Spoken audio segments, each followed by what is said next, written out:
Oh, yes, yes, yes. It's really raining out. I'm standing over here next to the Salvation Army. Ouch. I'm undercover. Yes. Now, I wanted to make mention this whole idea of applying for a job for state or federal jobs. Yes. It seemed that in 2011 you issued a protection order where I wasn't a resident of the state of Washington. Yeah. And you thought you wouldn't remove it because you just can't admit your fraud? Coach. Now, when I go through the applications for employment as well as the qualifications, I do have a 4 year degree from an accredited university or college. Yes. But you seem to have no problem with what you're doing. Give me every application for employment of all state and federal governments for the last 40 years. Yes. And the actual identities of those that applied for those jobs. Now, this public employees union where you can take time off for domestic violence problems. Yes. Why don't you give me the collective bargaining agreement of the United States federal government right now? Now, there is what's known as the Federal Employees Union. Yes, in fact, there are some credit unions that have. Why don't we look through the actual bank accounts of all of those that are in federal and state government that thought, well, we we don't have to enforce the laws of the United States. Now, I'm thinking that I'm being biased. Yes. From having actual employment and considering that 65% of my wages would be garnished. Yes. I actually do have the education necessary to perform the duties of an employee of the state or federal government. Yes.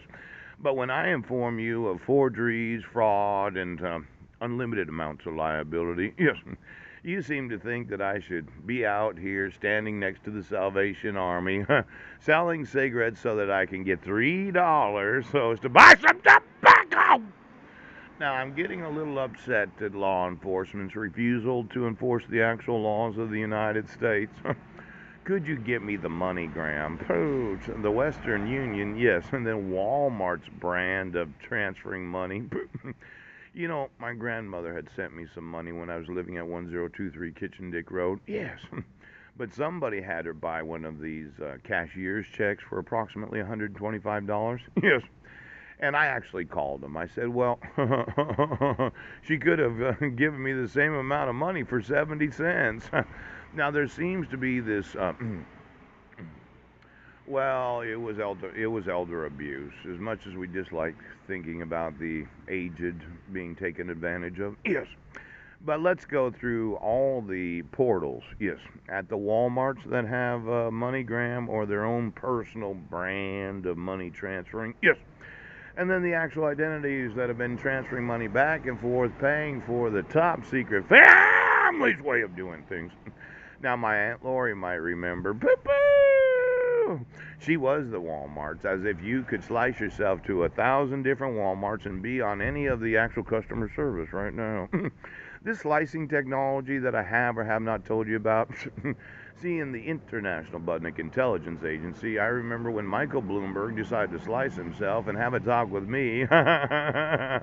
Where is Michael at? Michael Bloomberg, yes. Seemed like somebody had the availability of using technology to make a slice of the actual nerve endings of the individuals that they wanted to be on so that they could spy on what they were seeing or what they were saying. Could you call Michael Bloomberg and ask what he knows about the top secret intelligence agency of those that are wanting to control the world? Now, having been a former mayor of New York for what, 12 to 14 years? Approximation. Yes. Then working for the United Nations. In fact, what I found very interesting this morning. Yes. Yes. Yes. Yes. Yes. Yes. Is that the United Nations is personally liable for all the corruption of the United States right now.